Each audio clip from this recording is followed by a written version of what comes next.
Joining us now, Senator Maggie Hassan, who represents the state of New Hampshire. She's a member of the Health, Education, Labor, and Pensions Committee. Thank you for being with us. The issue that you and Senator Masto focused on was abortion and EMTALA, the emergency act that mandates that you have to care for somebody who's suffering an emergency medical incident.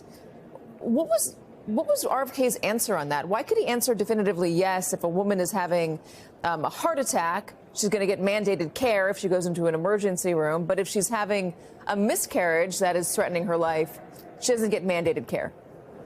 Well, Katie, thanks for having me on. So what we saw today in RFK's hearing was a man who will abandon his principles in order to get this seat as Health and Human Services Secretary and do Donald Trump's bidding. So Robert Kennedy Jr. has a long history of being pro-choice. He says a woman's bodily autonomy is essential to her well-being. And as recently as a year and a half, 2 years ago in New Hampshire running for president, he said that. And so I wanted to find out from him why he is suddenly saying that he will just do whatever Donald Trump, who, as you know, has dismantled the support for a woman's right to make her own health care decisions, why he suddenly wants to work for this president and has told Republicans and Democrats alike he will do whatever Donald Trump tells him to do, no matter what the impact on America's health is. So my colleague, Senator Cortez Masto, pushed him on the EMTALA issue, the emergency care issue, and what you saw him do was not answer the question because he doesn't know what Donald Trump's position is on it. So here is Bobby Kennedy saying that only he can make America healthy.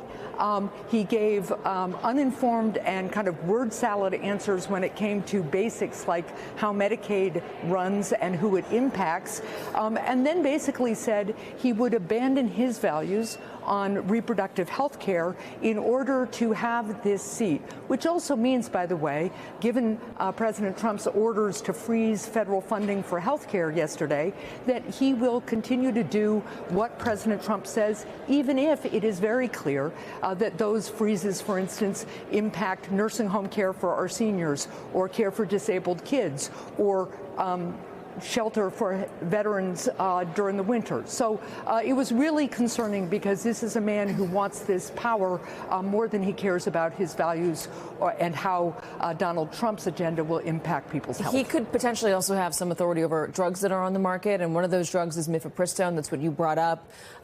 This is, something of a hobby horse for those who don't believe in the right to abortion.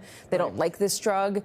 And Senator RFK Jr. was telling you that the president wants him to study mifepristone. You brought up the studies. What else is there? What questions are left on mifepristone? Right. The stack of studies I presented today was about this big. It's 40 different studies that show mifepristone is safe. And what this highlights again is that Robert Kennedy doesn't think any science that he doesn't agree with is valid.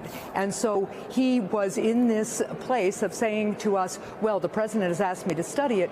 What the president is determined to do is continue to rip away a fundamental freedom from America's women. And he wants RFK at his side to do it. RFK, in exchange for the power that goes with this job, the power to mislead people about essential public health, like the safety and efficacy of vaccines, like the safety and efficacy of mifepristone, he will not support science that doesn't go with his agenda. And of course, the key to public health, the key to medical progress is using science and learning from it and being willing to abandon certain ideas if the science proves you wrong. And what RFK Jr. made clear today is that he thinks he knows better than America's scientists about how to keep America healthy. He thinks he knows better than nurses and doctors. And that is really troubling. And he told a lot of half-truths today that sound compelling.